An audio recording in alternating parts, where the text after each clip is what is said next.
Acceleration. आपने सुना होगा कि एक्सेलरेशन क्या होता है कि उतार चढ़ाव, कि बढ़ गया घट गया बढ़ गया घट गया, उसको उतार चढ़ाव कहते हैं। शुरू में सबसे इससे पहले हम इसकी स्टोरी पढ़ लेते हैं जो गैलीलियो ने दी थी। उसके अकॉर्डिंग जब उसने देखा कि क्या एक्सेलरेशन क्या होती है, acceleration rate of change of velocity कहते हैं हम एक्सेलरेशन को।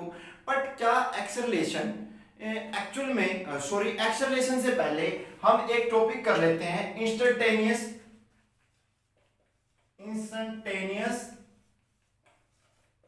वेलोसिटी।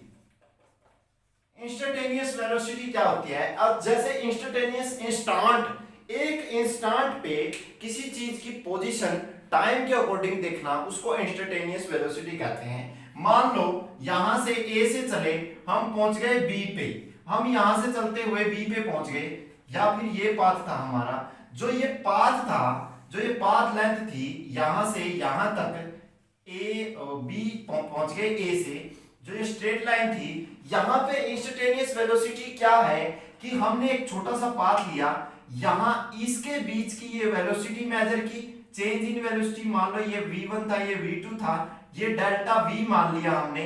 अगर ये v1 था ये v2 था, तो जो ये डेल्टा v हो गया v2 माइनस v1 हो गया, डिवाइडेड बाय टाइम, मान लो यहाँ पे t1 था यहाँ t2 था, तो t2 माइनस t1 हो गया। तो ये जो वेलोसिटी है इसको हम इंस्टेंटेनियस वेलोसिटी कहते हैं। और ये एवरेज वेलोसिटी जब हम निकाल लें तो एक पॉइंट के लिए हम पूरी लाइन के लिए एवरेज वेलोसिटी निकाल सकते हैं। तो ये क्या है? इंस्टेंटेनियस वेलोसिटी है।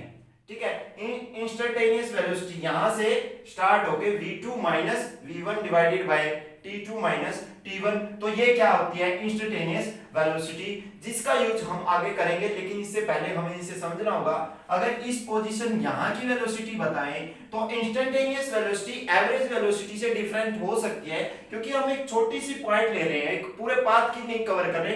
एवरेज जो वेलोसिटी है वो टोटल की है, पर एवरेज इंस्टेंटेनियस वेलोसिटी है वो एक इंस्टेंट की, एक छोटे से पाथ की है, कि छोटा सा जो टाइम इंटरवल है उसकी हम वेलोसिटी ले रहे हैं, उसको हम क्या कहेंगे?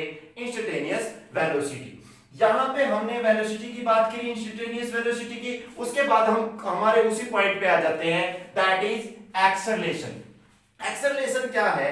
जैसा कि हम एक चीज देख सकते हैं, एक्सेलरेशन को सबसे पहले लिख लेते हैं, change in velocity that is average velocity divided by with change in time. ठीक है, एक टाइम पे वेलोसिटी में क्या चेंज होता है, एवरेज वेलोसिटी में क्या चेंज होता है, उसको हम डिफाइन कर देते हैं, change in velocity divided by change in time. ठीक है, यहां पे हमने एक्सेलरेशन निकाल ली है। एक्सेलरेशन क्या होगी? ये इसके बाद हम ये सोचते हैं कि ये कहां से सोचा होगा किसी ने कि वेलोसिटी को चेंज करो, अगर डिस्टेंस चेंज हो वेलोसिटी के साथ, डिस्टेंस के साथ वेलोसिटी चेंज हो, उसको एक्सेलरेशन क्यों नहीं कहते? उसको एक्सेलरेशन इसलिए नहीं कहते क्योंकि जब कोई भी बॉडी फ्री फॉल होती है तो उसकी वेलोसिटी डिस्प्लेसमेंट के साथ, वेलोसिटी के साथ डिस्प्लेसमेंट हमेशा चेंज होता रहता है, वो एक कांस्टेंट नहीं रहता। बट टाइम हमेशा फ्री फॉल में कांस्टेंट रहता है। तो उस फ्री फॉल में अगर टाइम कांस्टेंट, फ्री फॉल में जो वेलोसिटी है उसकी वो कांस्टेंट रहती है, एक टाइम के अकॉर्डिंग, एक टाइम इंटरवल के अकॉर्डिंग जो वेलोसिटी टाइम के अकॉर्डिंग चेंज है वो हमेशा कांस्टेंट है। But velocity with respect to displacement देखें वो कभी कांस्टेंट नहीं रहता। तो गैलीलियो ने इससे पता लगाया कि एक्सेलरेशन तभी होती है जब टाइम चेंज होता है। कहने का मतलब अगर ऊपर से गिरा रहे हैं हमें वो एक्सेलरेटेड नहीं दिखा देता, कभी ज्यादा कभी कम नहीं दिखा देता, क्योंकि वो टाइम के साथ कांस्टेंट है। बट अगर डिस्प्लेसमेंट के देखते तो वो कांस्टेंट नहीं था, लेकिन हमें फिर भी कोई एक्सेलरेशन नहीं दिखा देती, उसकी स्पीड में उतार चढ़ाव नहीं दिखाई देते। तो वो उसका यही कारण है कि जो एक्सेलरेशन है वो चेंज इन वेलोसिटी है with respect to change in time और टाइम टेकन। यहां पे हमने जो बात की कि डिस्प्लेसमेंट की जो डिस्प्लेसमेंट को अगर चेंज करें तो वेलोसिटी आती है, और वेलोसिटी को चेंज करें विद रिस्पेक्ट टू टाइम तो एक्सेलरेशन आती है। तो एक दूसरे से जुड़े हुए हैं वेलोसिटी, टाइम। और जैसे कि हम पीछे भूल गए थे कि वेलोसिटी की जो एसआई यूनिट है हमने सीख भी ली थी पहले, मीटर पर सेकंड है, और जो कि अगर स्पीड की भी देखे जाए वो भी मीटर पर सेकंड है। पर सेकंड के लिए -1 लगा देते हैं, कई बार m/s भी लिख देते हैं या फिर m/s। ये ऐसे आप लिख सकते हो क्योंकि ये ऐसा यूनिट की बात है तो इनकी ये यूनिट है। तो एक्सेलरेशन की बात करें यहां पे, तो एक्सेलरेशन की हम ऐसे बात कर सकते हैं, ठीक है। अब बात करते हैं टाइप ऑफ एक्सेलरेशन। एक तो पॉजिटिव एक्सेलरेशन हो सकती है और एक दूसरी नेगेटिव एक्सेलरेशन। पॉजिटिव एक्सेलरेशन को हम एक्सेलरेशन ही कहते हैं और नेगेटिव एक्सेलरेशन को हम डी एक्सेलरेशन कहते हैं। डी एक्सेलरेट हो गया मतलब पहले वो बढ़ रही थी तो पॉजिटिव है, अगर वो घट रही है तो डी एक्सेलरेशन है, अगर वो कांस्टेंट है तो नो एक्सेलरेशन, ठीक है। अगर वेलोसिटी बढ़ रही है विद रिस्पेक्ट टू टाइम तो वो पॉजिटिव है, अगर वो घट रही है वेलोसिटी वो नेगेटिव है, अगर वो कांस्टेंट है तो कोई एक्सेलरेशन नहीं है। तो ये पॉजिटिव और नेगेटिव एक्सेलरेशन को हम ऐसे देख सकते हैं कि अब उसके बाद हम लिमिटिंग और इंस्टेंटेनियस एक्सेलरेशन कैसे कह सकते हैं। लिमिटिंग का मतलब एक इंस्टेंट पे देखना। हम अगर कोई इंस्टेंट पे देखते हैं कि यहां से यहां तक जाने के लिए पूरा पाथ ये था, यहां से यहां तक जाने के लिए उसकी कितनी एक्सेलरेशन हुई, तो हम इसको लिमिटिंग एक्सेलरेशन कहते हैं क्योंकि ये बहुत ही स्मॉल डिस्टेंस है, बहुत ही स्मॉल डिस्टेंस है, समथिंग जीरो के आसपास का डिस्टेंस है। तो इसमें जो velocity with respect to time change दिखाया जाता है, जो एक्सेलरेशन होती है उसको हम क्या कहते हैं, लिमिटिंग एक्सेलरेशन कहते हैं। बहुत ही ज्यादा लिमिट अप्रोक्सीमेटली जीरो को कवर कर जाती है तो हम उसको यहाँ पे लिमिटिंग एक्सेलरेशन कहते हैं। अगर हम एक्सेलरेशन के साथ साथ हम भूल गए थे कि position displacement position time graph, अगर वेलोसिटी के अंदर पोजीशन टाइम ग्राफ क्या कहते हैं, पोजीशन टाइम ग्राफ। अगर हम पोजीशन टाइम ग्राफ की बात करें कि पोजीशन के साथ टाइम के ग्राफ कैसे चेंज होंगे अगर कोई ऑब्जेक्ट पॉजिटिव वेलोसिटी के साथ मूव कर रहा है, कहने का मतलब उसका डिस्प्लेसमेंट इंक्रीज हो रहा है। अगर कोई ऑब्जेक्ट पॉजिटिव वेलोसिटी के साथ मूव कर रहा है यूनिफॉर्म वेलोसिटी के साथ और टाइम के साथ वो चेंज हो रहा है तो उसकी क्या होगी, ऐसी पोजीशन होगी। अगर वो नेगेटिव वेलोसिटी के साथ मूव कर रहा है कि उसकी वेलोसिटी डिक्रीज हो रही है तो हम क्या कहेंगे, सबसे पहले शुरू में उसकी वेलोसिटी क्या थी, बहुत ज्यादा थी, लेकिन वो नेगेटिव होते होते वेलोसिटी उसकी पोजीशन है वो डिफरेंट जीरो के पास जाती है। नेगेटिव एक्सेलरेशन का मतलब जीरो के पास पहुंचना, इनिशियल के पास वापस पहुंचना, और पॉजिटिव का मतलब इनिशियल से दूर जाना। तो इसको हम पॉजिटिव कहेंगे, इसको हम नेगेटिव कहेंगे। तो ठीक है, इसके बारे में आप देख सकते हो कि पोजीशन टाइम ग्राफ अगर नेगेटिव एक्सेलरेशन की बात करें तो अगर कांस्टेंट पोजीशन की बात करें, अगर हम कांस्टेंट एक्सेलरेशन की कांस्टेंट वेलोसिटी की बात करें तो पोजीशन टाइम ग्राफ ये होगा कि वैल्यू x के साथ उसकी पोजीशन ऐसे चेंज हो रही है। तो यहाँ पे हम पोजीशन टाइम ग्राफ हमने देखा वेलोसिटी का। अगर हम पोजीशन टाइम ग्राफ करें एक्सेलरेशन का, पोजीशन टाइम ग्राफ देखें एक्सेलरेशन का, अगर पॉजिटिव एक्सेलरेशन है, पॉजिटिव एक्सेलरेशन है, पॉजिटिव एक्सेलरेशन के लिए पॉजिटिव एक्सेलरेशन है, एक्सेलरेशन को a से डिफाइन करते हैं और ये वेक्टर क्वांटिटी है क्योंकि rate of change of velocity with respect to time is acceleration, तो ये भी एक वेक्टर क्वांटिटी है तो वो हमेशा अपवर्ड डायरेक्शन में होगी। और अगर हम नेगेटिव एक्सेलरेशन की बात करें, नेगेटिव एक्सेलरेशन की बात, वो पोजीशन टाइम वो हमेशा डाउनवर्ड डायरेक्शन में होगी अगर हम टाइम के अकॉर्डिंग देखें नेगेटिव एक्सेलरेशन, ठीक है। यहां पे अगर हम नेगेटिव एक्सेलरेशन की बात करें तो वो डाउनवर्ड डायरेक्शन में होगी, अगर पॉजिटिव एक्सेलरेशन की बात करें तो वो अपवर्ड डायरेक्शन में होगी। अगर एक्सेलरेशन जीरो है तो पोजीशन टाइम्स हमेशा क्या करेंगे, एक दूसरे के साथ, अगर कांस्टेंट वेलोसिटी है, कांस्टेंट वेलोसिटी है, नो चेंज इन वेलोसिटी, कहने का मतलब क्या है, चेंज इन वेलोसिटी हमने अभी पढ़ा था ना, एक्सेलरेशन क्या होता है, change in velocity divided by time taken. अगर वेलोसिटी में चेंज जीरो है तो एक्सेलरेशन क्या हो जाएगी, जीरो। अगर वेलोसिटी में चेंज जीरो है तो पोजीशन x ये और इसके साथ एक लाइन बनाएंगे, तो कहने का मतलब x के टाइम के साथ एक कांस्टेंट है, तो कांस्टेंट है तो पोजीशन वेलोसिटी चेंज नहीं हो रही, तो यहाँ पे ये ऐसा ग्राफ बनेगा हमारे पास। ये था position time graph for acceleration for velocity, और हमने इससे पहले डिस्प्लेसमेंट की कर्व भी दिखाई थी कि वो कैसे कैसे पोजीशन के साथ चेंज होती है। अगर दूसरा पोजीशन की बाद फोर्थ ग्राफ होता है वेलोसिटी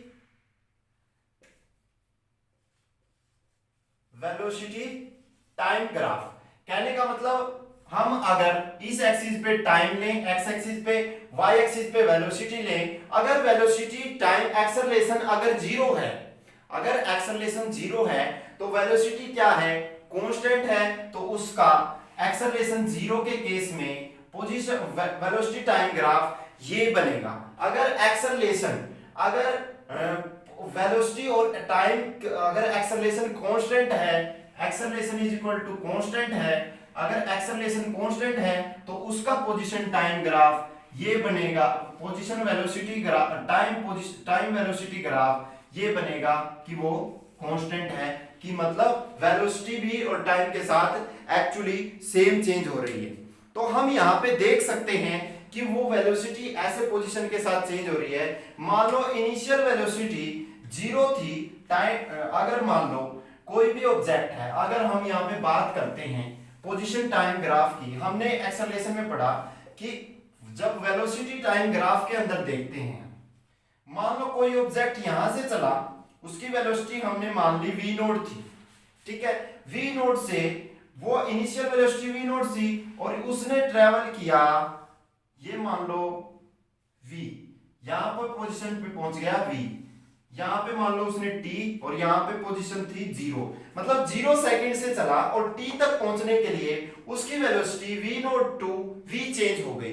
तो हम जैसा कि जानते हैं एक्सेलरेशन निकालने का फॉर्मूला, एक्सेलरेशन क्या है, v note v minus v note, v note क्या है, v फाइनल वेलोसिटी है, तो v minus v note divided by क्या होगा, टाइम टेकन, टाइम क्या है 0 से t पे पहुंचा तो t माइनस 0, t माइनस 0। अगर हम इसको सोल्व करते हैं तो यहां से क्या आ जाएगा, is equal to v minus v naught is equal to at।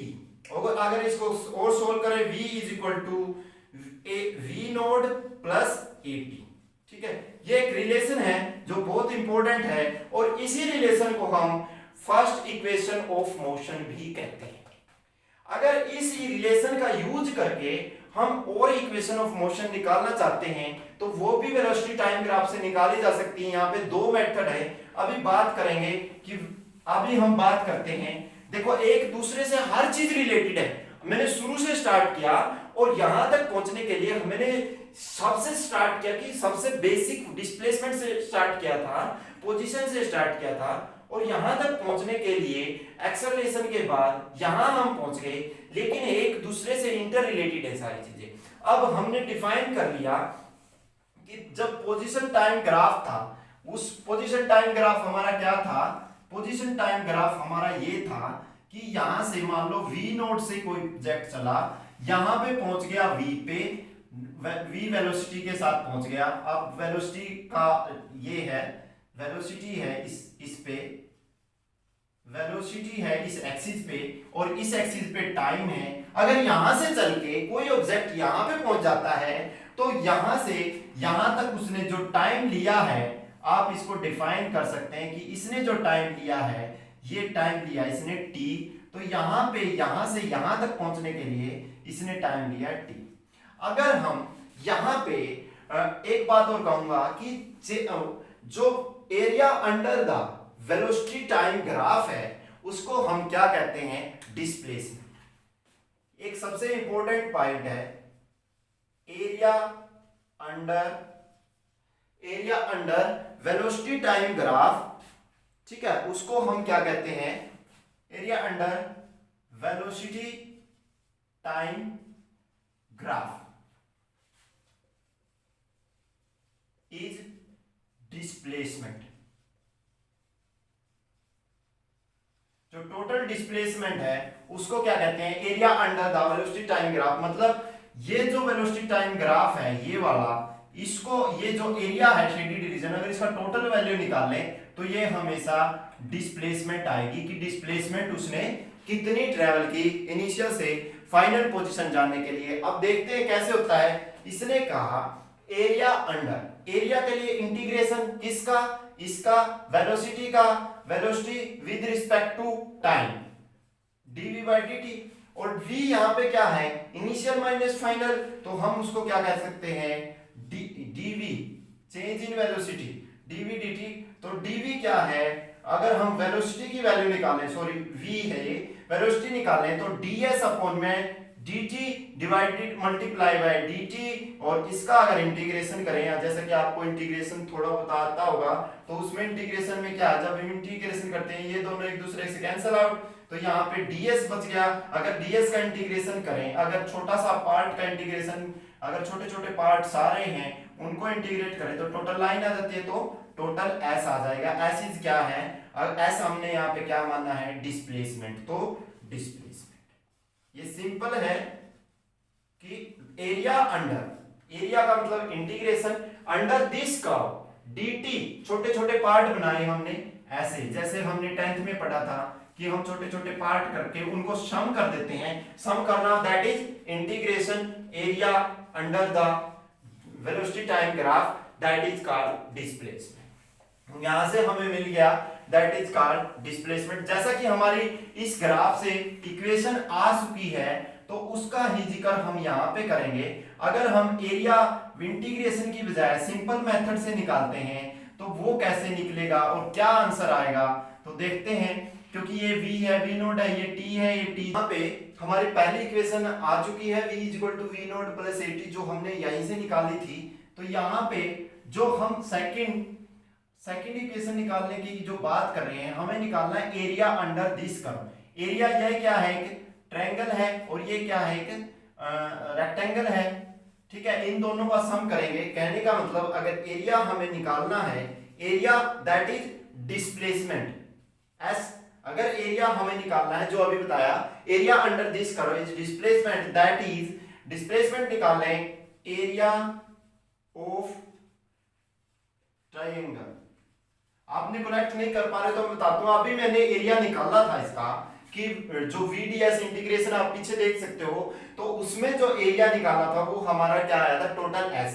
तो टोटल S क्या है, इसका और इसका सम है, इसका और इस पार्ट का सम है, ये ट्रायंगल और rectangle, triangle plus rectangle, triangle plus rectangle का जो सम है area, area of the triangle plus area of the rectangle, इन दोनों का जो सम है वो यहाँ पे आप देख सकते हैं कि टोटल एरिया जो S है, जो हमने निकाला है इंटीग्रेशन से, वो आ जाता है, ठीक है। जहां पे हमने देख लिया कि S कैसे। अब एरिया ऑफ ट्रायंगल निकालेंगे। एरिया ऑफ ट्रायंगल क्या है, एरिया ऑफ ट्रायंगल क्या है, 1/2 इंटू बेस इंटू हाइट। अगर हम बात करें इसकी हाइट, यहां से यहां तक है, हाइट क्या है, v minus v naught, height क्या होगी इसकी, v माइनस वी नोट। तो यहां पे प्लस रेक्टेंगल का एरिया क्या है, लेंथ इंटू ब्रेड्थ, लेंथ क्या है t और ब्रेड्थ क्या है v नोट। तो यहां पे v नोट इंटू t आ गया। और इसकी अगर बेस की बात करें, बेस इसका t है और हाइट इसकी क्या है, v माइनस वी नोट, ठीक है। यहां पे s आ गया। अगर हम इसकी बात करें, s is equal to 1/2 t into v minus v naught, तो यहां पे s is equal to 1/2 t multiply by v minus v naught, यहां से निकालेंगे v इसको इस साइड ले जाएंगे, v minus v naught is equal to 80। तो यहां से क्या आ जाएगा, v minus v naught is equal to 80 from 1। तो v माइनस वी नोट की जगह हम क्या रख सकते हैं, 80। तो यहां पे हमने 80 रख दिया प्लस v नोट t। यहां पे क्या आ गया, s is equal to 1 v naught t, आगे ले आएंगे प्लस 1/2 at स्क्वायर, ठीक है। s is equal to initial velocity times into 1/2 at square, that is equation number 2। अब हमने इक्वेशन नंबर 2 निकाल दी सिंपली मेथड से। बहुत आसान है ना, इसको इससे कनेक्ट करें, कनेक्ट करने के बाद हमने इक्वल किया और यहां से सेकंड इक्वेशन निकल आई। अगर हम इसको 1/2 vt 1/2 इंटू ये जो किया, इसको अगर हम ऊपर लिख लेते हैं second equation s is equal to v naught t plus half a t square. ठीक है, इक्वेशन नंबर 2। अब हम यहां पे t की v minus v node t की बजाय अगर हम इसको ऐसे ही सोल्व करते हैं तो क्या आता है, हमने वैल्यू सब्स्टिट्यूट नहीं करते हैं तो 1/2 vt, तो यहां पे भी vt है, यहां पे भी vt है, तो vt minus v node plus v node t minus v node t। देखो यहां पे क्या है, 1/2 मल्टीप्लाई है इनके साथ, तो हाफ हो जाएगा 1/2 vt minus 1/2 v node t minus, यहां पे माइनस नहीं सॉरी प्लस है, यहां पे प्लस v नोड t।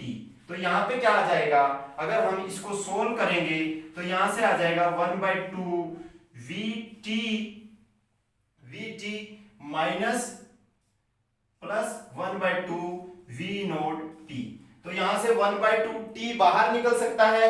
अगर मैं यहां पे इसको लेके आऊं, यहां पे अगर मैं इसको लेके आता हूं तो यहां पे जो s की वैल्यू, सॉरी ये s है, हमेशा ध्यान रखें s है, s इज इक्वल टू, इसको आगे लेते हैं 1/2 t दोनों में से कॉमन, 1/2 t दोनों में से कॉमन, यहां क्या बच गया v minus v plus v naught.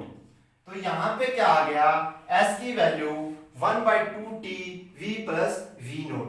यहां से हम देख सकते हैं कि जैसे 1/2 v प्लस v नोट हमने किया, उसके बाद इसकी वैल्यू निकल के आ गई, दैट इज s। s को हम डिस्प्लेसमेंट को s से भी डिफाइन कर सकते हैं या फिर x से भी डिफाइन कर सकते हैं। तो आपको पता होगा v plus v note by 2 initial by final divided by 2, तो क्या होता है एवरेज वेलोसिटी। तो हम इसको s is equal to 1/2 v average by t ऐसे भी लिख सकते हैं। इक्वेशन नंबर 3, ये इक्वेशन नंबर 3 आपकी कंप्लीट हो गई। अब इसके बाद अगर हम t की वैल्यू यहां पे पुट कर देते हैं तो हमारे पास क्या वैल्यू आएगी, हम देखते हैं। t की वैल्यू अगर हम यहां पे जो t की ये आई है t v plus v node, यहां से अगर इस इक्वेशन से हम t की वैल्यू निकाल के रख दें तो क्या आएगी, देखते हैं।